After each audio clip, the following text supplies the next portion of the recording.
আজ সকাল মা ব্রেকফাস্টের কথা বলতেই মাকে বললাম সেই মুড়ি আর আলুর তরকারিটা হোক, কারণ এটা আমার ভীষণ পছন্দের। আর তোমরা কে কে এলে হাত করে খাও একটু জানিও।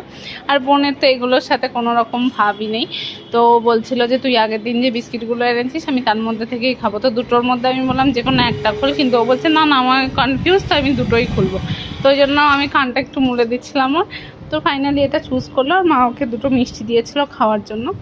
তারপর এখানে গেছিলাম একটা মাসলিন শাড়ি কিনবো বলে, তো সেটা কিনে নিয়ে দেখতে দেখতে হাঁপিয়ে গেছিলাম, একটু জলও খেয়ে নিয়েছিলাম এতক্ষণ দেখছিলাম। তারপরে একটা বিছানার চাদরও কিনেছিলাম, এবং তারপরে এখান থেকে একটা লাল রঙের এই ফুল নিয়েছিলাম দরকারে। তো তারপরে এখানে বাড়ি এসেছিলাম। তো বাড়ি এসে এখানে বোন বলেছিল ওর রুটিগুলোতে একটু বাটার মাখিয়ে দিতে, কারণ ওর ভীষণ ইচ্ছে যে আমি ঘুগনি কিনে এনেছি, তো ওই বাটার মাখিয়ে রুটি আর ঘুগনি দিয়েও ডিনার কমপ্লিট করবে সেজন্য। তো আমি সুন্দর করে বেশ কয়েকটা রুটির মধ্যেই মাখিয়ে নিয়েছিলাম বাটারটা।